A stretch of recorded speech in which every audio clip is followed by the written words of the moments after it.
நானுடைமை நானகத்தில்லார் இயக்கம் மரப்பாவை நானால் உயிர் மறிட்டியற்று. குறளன முப்பால் திருவள்ளுவரின முதற்பாவலர்.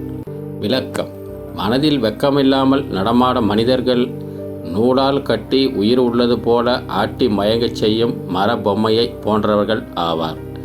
இதை ஒரு வார்த்தையில் சுருக்கமாக சொல்ல வேண்டுமானால் மனிதரும் மர பொம்மையும். இதோ அடுத்து வருகின்ற ஒளிப்பதிவில் நானுடைமை பற்றி ஒரு காட்சியுடன் வேடிக்கையாக காண்பிக்கப்படுகிறது. என் வெளி தொடர்னா கொஞ்சம் வயசான மாதிரி தெரியும், ஆனா உள்ளுக்குள்ள என் இளமை ஊஞ்சல் ஆடிக்கிட்டு இருக்கு. ஆடும் ஏண்டா கெழுட்டு நாயே, நாடி நரம்பெல்லாம் ஆடி போச்சு, உனக்கு இளம ஊஞ்சல் ஆடுதா? காட்டுறா பாக்கலாம். என்ன பெரியவரை திட்டுறீங்க? உங்களுக்கு தெரியாதுங்க டீச்சர், நான் ஆடு வளர்த்தேன், கோழி வளர்த்தேன், நாய் வளர்க்கல. ஆனா அதுக்கு பதிலா நான் இதை வளர்த்தேன். இது என்னென்ன காரியம் செய்து தெரியுங்களா? காலையில அருக்காடி வீட்டுக்குள் நுழையுது, மத்தியானம் மயிலாத்தா வீட்டுக்குள் நுழையுது, இப்போ உங்க வீட்டுக்குள் நுழைஞ்சிருக்கு. ஆனா உங்க ரேஞ்ச் என்ன, உங்க லெவல் என்ன, உங்க கெப்பாசிட்டி என்ன? இருந்தாலும் பெரியவர் இல்லீங்களா?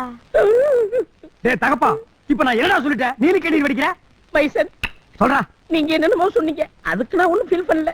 மை டீச்சர் இந்த பித்த நிறைய பார்த்து பெரியவர்னு சொல்லிட்டாங்களே, அதுக்கு தான் ஃபீல் பண்றேன்.